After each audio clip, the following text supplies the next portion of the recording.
In today's episode, we meet with Martin Ceisel, who shares insight about his transition to freelance writing and tactics to quickly adapt writing for various clients.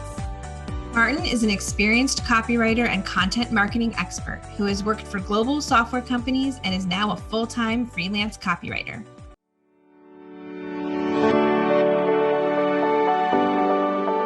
You're listening to the Meaningful Content Mixer. I'm Bonnie, a content professional focused on pre-sales and product marketing. And I'm Sarah, a content professional focused on post-sale knowledge management. Together, we like to explore what it takes to create meaningful content that is purposeful, demand-driven, and contextually relevant. We are sharing strategies, tactics, and stories that help content professionals across disciplines create more meaningful content that drives successful outcomes for their customers. Let's get started. Hi, Martin. How are you? We're glad to have you join us here today. Where are you talking to us from? I am talking from my living room in San Diego, California. Glad to be here. Yeah, wonderful. Welcome. So we all used to work together. Martin, you and I have worked together at a couple different jobs over the years.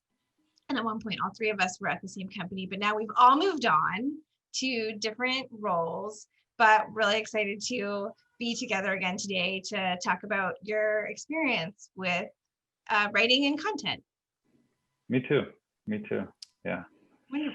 That shared background is part of it, certainly. I learned a lot working with both of you, actually. Yeah, it's been, I think it was like over 10 years ago when you and I started working together, which I don't feel old enough to be able to say that, but apparently I am. We all, it's official, yeah. We are all old enough now. I'm fine. So, and now you're kind of doing your own thing now. So tell us a little bit about that. Yeah. Sort of a journeyman, I guess is the right word in terms of content writing and just content stuff, because I didn't really intentionally follow that path and really understand that that's the path I was on. I just knew that I wanted to write professionally, and as long as that was like a sustained thread throughout wherever my career took me, then I was okay with that. So I recently took the leap and went full-time independent. I had been doing kind of gig writing work on the side for 10 years, really.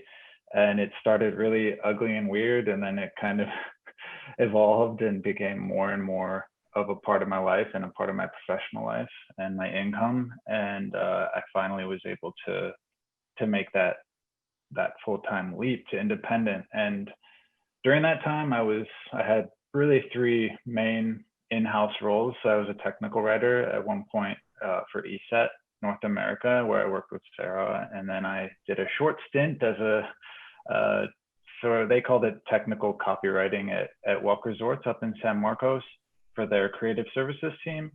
And then we all crossed paths, obviously, at MindTouch, where I was a content strategist and just sort of a content marketing person. I did a lot of writing there as well. So sort of two parallel paths in the world of content. Then now I've taken the leap. And I love that background because you really kind of went from both the really technical side as a technical writer to getting more on the marketing side. So from post-sales to pre-sales and getting that full gamut of experience in writing. Yeah, and that perspective for me was formative. The post-sales kind of support knowledge-based content, that is a whole different medium in a lot of ways. And the kind of impetus to be clear and to understand where users are coming from. I mean, we used to sit next to people on the phone with my support agents on the phone with customers, and you make so many assumptions and then hearing what customers actually call in with, and they could be, professionals, executives established in a field and looking for support with their computer, and they don't even know if it's on or not, and it's like, from a writing perspective, it really informs how you approach the page, because you can't make those kinds of assumptions. And so then to be able to bring all that to the the pre-sale world, quote unquote, and the marketing top of funnel type stuff that I was mostly focused on, it's really helpful because I think in marketing, a lot of times people do make assumptions because the KPIs sometimes supersede the priorities of the user or the needs of the user. So Curious to hear more about the clients you've had with your independent work. Can you, summarize some of the clients that you've worked with? yeah, for whatever reason, and maybe it's my background, I've gravitated more toward folks in the B2B world. So I work with a lot of businesses and really not by choice, it just happened, a lot of software companies. But I haven't been limited to that. I've done a fair amount of B2C work, like boxing gyms and stuff like that, a butcher shop in Canada. I mean, that's one of the beauties of the freelance world is the variety, and that's what I've always loved about it. But I really, I think my core competency is within the B2B space. And so I get a lot of companies coming to me to write or execute a particular piece in their content marketing funnel. And within B2B, it's a different style. Writing to that kind of buyer is a different appeal, it's a different approach. And so I find myself doing a lot of website copywriting, case studies, blog posts, ebooks, all that kind of content marketing stuff. And it's really like I come in as a specialist. It's like, we have this product that automates this and we know everything about it, but we just don't know how to articulate it to the market. And so I find myself being that articulator pretty often. Yeah, interesting. So when it comes to these more short-term contracts or gigs that you have to do, what's your strategy for quickly adapting to their voice, their audience, their needs, the type of thing that I feel like when you're a full-time employee, you take time to ramp up to, and if you're independent, I think you need to get there much quicker. How do you do that? Yeah, plus it's like very different types of work too. So yeah, how?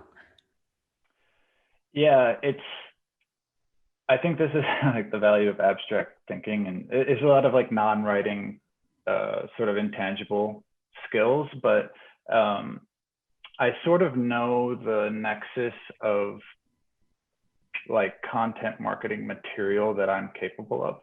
So I'm already filtering out clients based on that. So if I'm not like, if you want like a 10,000 word blog post on how to become like an Instagram influencer, I'm probably not your person. So that I automatically disqualify, or through that initial conversation, like they disqualify me as the right person to write this piece for them. But really and that's a good point, because during that conversation, I'm asking a lot of questions. And so I've gotten really good at coming into that conversation prepared to narrow the focus and figure out what they're looking for, if I'm the right fit even for the job, and what the scope is and the different details. And so that kind of art of asking questions to guide a conversation and extract material, which is very useful in the technical writing world as you interview subject matter experts too, that's how I shorten the learning curve. And so then once we kick off, it's the same thing. If I get access to a stakeholder or some subject matter expert, they might think it's just like a sync. Like, okay, let's just talk about the brief quickly. And I'm going into it like, I'm going to extract information and narrow the focus and make sure that I'm getting what I need to not only speak their language, but to execute this the way that they want me to, if that makes sense. Yeah, it does. I've thought often about the parallels between journalism and B2B writing or technical writing. And it sounds like you're doing a lot of that, like the interview approach of your conversations are very intentional to get the information you need to be able to tell a story or inform the story that you're going to tell. Yeah, and I agree. And I'm like, maybe I'm just a failed journalist. I don't know, but I certainly am inspired by the world of journalism. But I think that ability, not to belabor the point, but I think that ability is is a competitive differentiator for writers in at least in the freelance world. And I've hired writers before, so I've been on the other side, and it's really apparent, who has command of that conversation and who understands its importance and who can kind of help guide things, because a lot of times the clients just know they want this thing done or written, but they don't really know how to get there, and they're looking for someone to take the reins a little bit and help out. Yeah, it's funny that you mentioned being on the other side. When I have been a hiring manager in the past, one of the parts of the interview that I care about the most is not the questions that I'm asking them, but I want, at the end, I'm like, what questions do you have for me? I even say, this is my favorite part, ask me good questions. And when the questions are limited or just there's not that many of them, to me, that's a red flag, or at least like a detractor from thinking that they're going to be effective in the role. Yeah. And it sounds like, with your approach to discovery during that initial process, it's more than just being a sponge, right? And so I hear that a lot when people start out. I say it myself, it's like, I'm just here to be a sponge and learn as much as possible. But when you're doing, this for a piece of content, it's more than just being a sponge. It's having that awareness beyond that of all those things that you need to capture in that conversation. Yeah, it's almost like you're almost like a filter. I don't know. Often I'll be like to clients, I'll be like, send me everything that you think is pertinent to this. And they're like, well, it's going to be way too much material. And I'll be like, I'll filter through. I'll narrow down things and make sure that, I'll pull out what I need. And so I'm kind of filtering stuff, but coming across all of it helps too, because I get a general idea of where I'm at. And again, coming back to that, just kind of shortening the learning curve for clients. That's really helpful. And I think, again, one of the more important questions is like, are we getting off on the right foot? Is this the right fit at all? So if you start off with something where you're already swimming upstream because it's not a good fit, then that learning curve is going to be pretty long. Like, I'm not going to be able to write about, again, I don't know, Instagram influencers or different technologies that I have no experience in. So that's a really important point for me. Yeah. That sounds good. When it comes to actually working on the client projects, as varied as they are, do you have a somewhat standard creative process when it comes to actually doing the work? It's the standard of abstract. It's kind of crazy, but I don't think it's uncommon. I just don't know that everyone puts a label on it. But there's a concept called the ugly first draft. It's not my idea. It's Anne Hanley has kind of coined that, and Everybody Writes. It's a really cool, accessible book for writers of any levels. But the idea is, and you've probably heard the term like word vomit, but getting started is the hardest part, and a lot of people self-edit as they go, and it just takes forever. And they kind of step on their, they step on their own feet or trip themselves up. So I try my best. I still struggle with that, but I try my best to kind of, based on the materials I have, go through and get that ugly first draft on the page. And that might be just going through and getting the structure down, like a really ugly structure, like outline. That might just be going in and like typing slipstream or like stream of consciousness for a particular section, whatever gets me going. And then I find that if I can do that and sustain that, all of a sudden things start getting fleshed out and I'm refining things. And then I formalize it a little bit more and put on my professional editor hat and get it polished. And then it goes through a revision stage. But that's generally how it goes. It's really not rocket science. I don't use any kinds of tools really. I'm sure they might help me save time. I just don't have capacity in my brain for more plugins and software and add-ons and all this stuff. Like I think I have what I need for now, and when it stops working, I'll make an adjustment. But I'm a really big advocate of that ugly first draft, or just like get something out there, and because starting is the hardest part. So how do you determine success for the project? So we talked about how I'm kind of like this independent contributor a little bit in the freelance world. And so in the past, in my in-house roles, I've certainly been beholden to certain key performance indicators, for lack of a better word, or metrics like lead generation and even revenue, just tying our content activity to some KPI. And now it's more, I don't necessarily, it helps that I'm aware that those exist, and those might be questions that I ask in the discovery process or onboarding, but I'm less beholden to that. I rarely have clients that come back and say, well, this piece didn't deliver this many leads or whatever. They know what they need.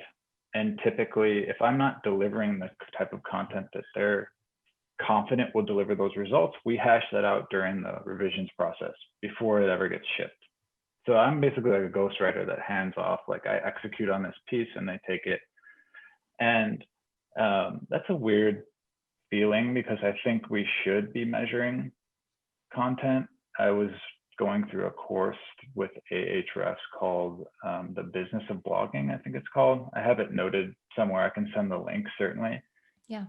But the argument there was basically, if a blog post doesn't deliver tangible business results, like revenue, leads, something tangible that impacts bottom line business, then it should never be written. Like, don't care about traffic, don't necessarily about traffic, don't really care about those quote unquote vanity metrics. Mm-hmm. So I really do think that should be measured. In my world, it's less of an imperative. It's more something I need to be aware of. Mm-hmm. If that makes sense. Yeah, because of the handoff. Yeah, that makes sense.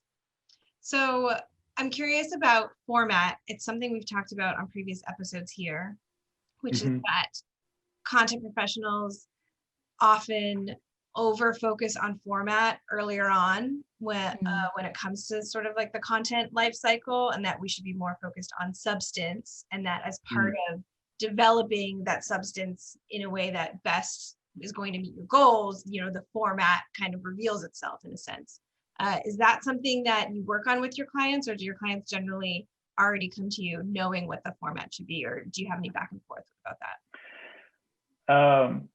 It's a mixed bag. I think that's another sort of ace up my sleeve that I try and bring to every project. Even if they have a format, I'm always looking for opportunities to improve it. I would take case studies as an example. It kind of seems like a straightforward thing.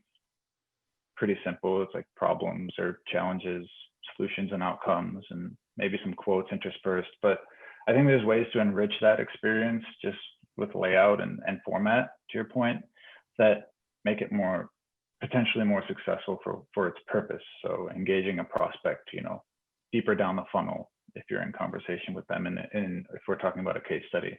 So I'm always looking for opportunities to improve that.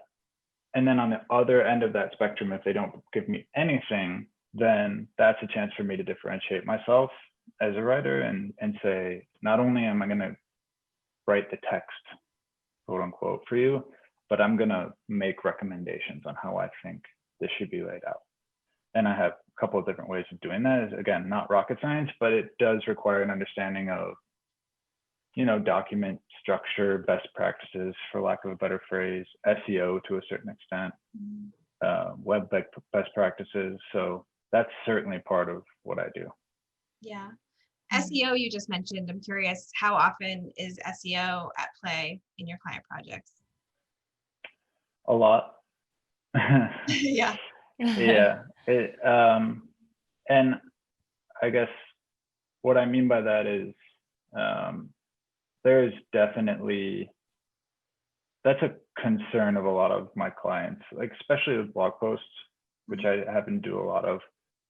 I think there's a spectrum of understanding of SEO and the impact a blog post might have on SEO outcomes. And for me, I simplify it by just adhering to the best practices as I understand them today in 2020. because they seem to evolve every minute. But I try and just bring a like a balanced approach and apply those best practices to every document I write, and sort of tune out. So, like if they want to go in and keyword stuff afterward, like I'll push back, and I don't recommend that. But you know, there's only so much I can do. But in terms of the coming back to the conversation about how important the material is, the content, I think if I can create a piece that adds value to some journey or experience for a person or a customer or whatever, the SEO will take care of itself because of the way that the search engines have evolved. I think that they're like algorithmically inclined to value, to rich authoritative content. So if I can get really good at that and structure it well and just follow basic best practices, I think those SEO outcomes will come. Yeah. I think that's a great point. We've talked a lot about relevance, and that if you're creating content that is relevant for your audience, that delivers on what they're looking for, over time, that's what the algorithms are bending towards anyway. So that's kind of the better long-term strategy. Mm-hmm. Okay. So you've worked on a bunch of different types of projects. Do you have any interesting stories or interesting clients or wins that you can share? Yeah, interesting clients. I mean, I mentioned, so I am sort of a boxing enthusiast and I train. So it's really cool when something comes down the line that aligns with your own personal interests. That's always really fun because I feel like I'm that much further ahead. Like I know what your buyer wants to hear, kind of thing. So working with the boxing gym in Canada, of all places, that's what's really cool. On the topic of just interesting projects, is I find myself engaging with clients in Australia and Canada and different places, and it just enriches the experience and gives me new perspective. Because we're kind of myopic sometimes in the US marketing world. Like there's a world outside of our immediate geographic location. So that's been pretty cool. I would say that it also creates some challenges. So I had a French gentleman contact me working for a pretty big like digital agency within the Asia Pacific Google sort of ecosystem.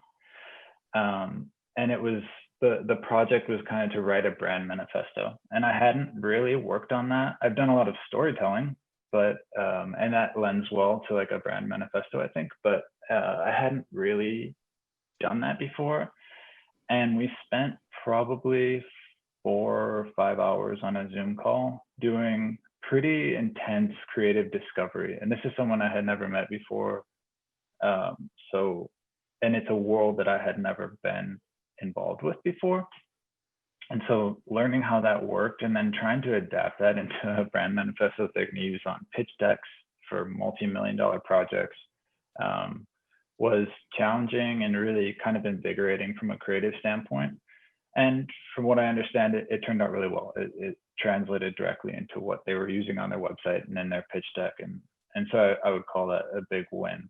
I will say, like, and maybe this, I shouldn't say this publicly, but like, no one's come back to me and been like, your writing has made me millions, which you hear a lot from copywriters, which is one of the reasons I'm so interested in direct response, because you get to put together sales pages and really measure, you know, what kind of revenue impact this is having.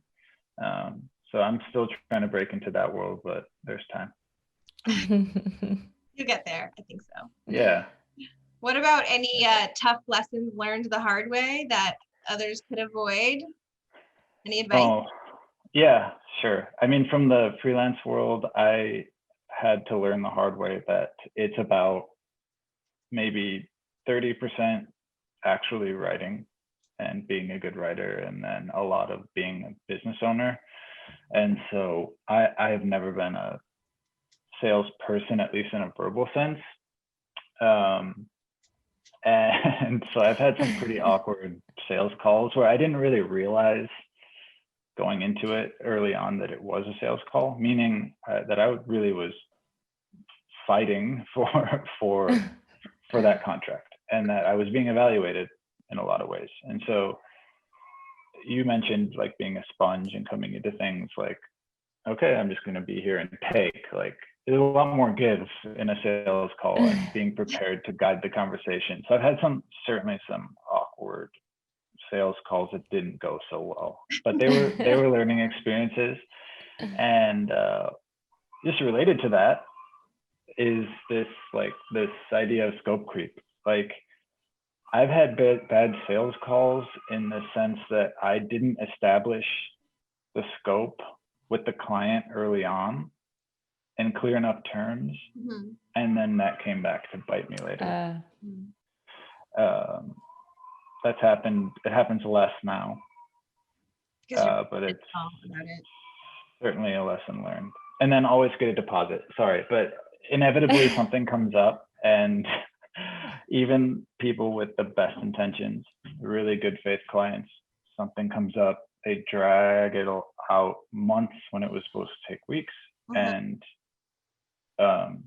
it's better over those months to have 50% of the contract value than none at all if you're trying to make a living doing this. So that's a good point. Yeah. Have you had any clients unwilling to agree to the deposit terms, and do you just not move forward at that point? I haven't had any client not agree to the deposit terms. Usually just price in general could be a disqualifier. So I've certainly had clients just like, no, get sticker shock and say no. And that's fine. That tells me a lot about how the project might have gone. People have been pretty good about the deposits. People have been really bad at times about falling off the mat. So I get the deposit, deliver the work, gone, radio silence, nothing. And then that leaves me in a weird spot, because the contract value isn't high enough for me to like go after them in a legal sense. I would never waste my time with that. And so it's just to me, it sends a really bad message. Yeah. I would rather you contact me and tell me you're going to not pay me and blow me off than just fall off the map. But maybe that's expecting too much of people. Yeah, I'm sure you experience it all. My goodness. Alrighty. Well, before we wrap up, is there anything else you'd like to share about your experience, your new full-time independent writing career? I guess one of the things it's just really nice to it's not living a double life, but to be able to occupy from like a psychological standpoint what you do a little more and what you're most passionate about. It's so much more like engaging and invigorating. Like it's opened up more creative channels in my brain, I think, because I just feel like I'm wearing pants that fit, kind of thing. Yeah. And I don't think that's limited to the freelance world. You know, I've always admired people who find that in-house, full-time role that's like just clicking for them, and that's exactly what they want to do, and you can tell in the quality of the work. And so that's been a big lesson for me. I think I don't know if I was always that engaged, and maybe I should have made the change earlier, but I've certainly found that it's been really nice. That's awesome. Great. Yeah. So we'll certainly add a link in the show notes, but for anyone just listening and they want to learn more about your services, where can they find you? You can find me at copymartin.com. I mess around on Twitter and engage with other writers and editors, and admittedly obsessively follow the news a little too much. And so that's my handle's copy_Martin, at copy_Martin on Twitter. LinkedIn, you can find me there too. I love when people reach out. So I'm always happy to have a conversation, as long as I'm not being sold something, some automated Yeah. Don't do that. Please don't do Many that. of those lately. Yeah. Other than that, I'd be happy to talk. Perfect. Awesome. Bonnie, do you have any more questions? So, we like to seek inspiration in unexpected places. So Yeah, where do you find inspiration? I love this question. Uh, I think I'm a creative at heart. I like writing creatively, short stories and things like that. So I read a lot and find inspiration exploring new authors, new genres. Um, recently I've been looking for local authors. I looked at my shelf and realized that there weren't a ton of women authors or people of color. So I've been trying to be better about that and explore new titles and new authors, and it's really a rewarding experience. But what I pay attention to is stuff that kind of gets me percolating. I like abstract stuff. I like risk taking. I like things that haunt me a little bit. Recently, speaking of strange places to find inspiration, I'm on like a Alien kick. So the first Alien movie is one of my favorites. The first two, in fact, are two of my like favorite films of all time. I have no idea what it is about that aesthetic or the storyline. I don't particularly like horror or violence. It just does, it puts me in a creative space, and all of a sudden I find myself reaching for a notebook. So Awesome. I've been watching those films, and so I'm always looking at film aesthetic too for a source of inspiration, and then just getting away from work and living life to the extent we can these days is always inspiring. Yeah. That's so true. Wonderful. Well, Martin, thanks so much for joining us today and sharing about your experience and some of the advice and recommendations you shared. I think folks will learn a lot. I know I did. Yes, absolutely. And can't My wait pleasure. to see how this goes and see you grow and succeed in your new role. Oh, my pleasure. Thanks. I hope it was useful. Definitely. All right.